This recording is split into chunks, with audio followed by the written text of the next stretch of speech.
ఛత్తీస్గఢ్ బిలాస్పూర్లో మార్చి 29-31 మధ్య జరిగిన junior national body building పోటీల్లో 60 కేజీల విభాగంలో M Dinesh all India silver medal సాధించాడు.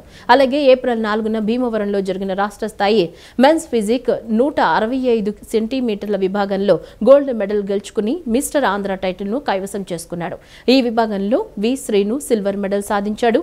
వరల్డ్ హెల్త్ డే సందర్భంగా అశోక్ జిమ్ ఉమ్మడి బాడీ బిల్డింగ్ అసోసియేషన్ ఆధ్వర్యంలో విజయవాడలో అభినందన సభ జరిగింది.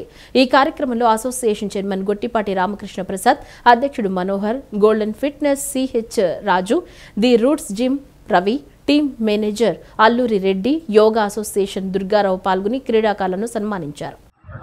నేషనల్ స్థాయిలో, జాతీయ స్థాయిలో పతాకాలు సాధించడం, అదేవిధంగా రాష్ట్ర స్థాయిలో జరిగినటువంటి భీమవరంలో జరిగినటువంటి పోటీల్లో ప్రథమ పోటీగా కూడా విజయం సాధించడం, యూనివర్సిటీకి ఇంటర్ యూనివర్సిటీ కాంపిటీషన్స్లో ప్రథమ పోటీలు సాధించడం, అలాగే భీమవరంలో జరిగినటువంటి అదే కాంపిటీషన్లో కూడా మరి ద్వితీయ పోటీని సాధించడం, ద్వితీయ బహుమతిని సాధించడం, ఇది చాలా ఆనందదాయకమైనటువంటి విషయం.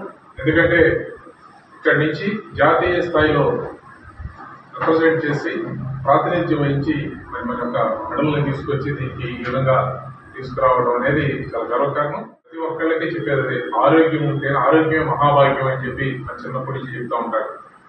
ఆరోగ్యం లేనటువంటి వారికి ఎంత భాగ్యం ఉన్నా దానివల్ల ఉపయోగం ఉండదని, అందుకని ఆరోగ్యాన్ని కాపాడుకోవడానికి ఇటువంటి పోటీల్లో పాల్గొనడం. యువత ప్రత్యేకంగా ఇవాళ మద్యానికో, గంజాయికో, ఇతర వ్యసనాలకు బానిసవుతారు, బెట్టింగులకు బానిసవుతున్నటువంటి దశలో వాళ్ళు శారీరకమైనటువంటి దారుఢ్యాన్ని సాధించడంతో పాటుగా ఆరోగ్యాన్ని సంపాదించేటువంటి ఇటువంటి యువతే ప్రోత్సాహకం.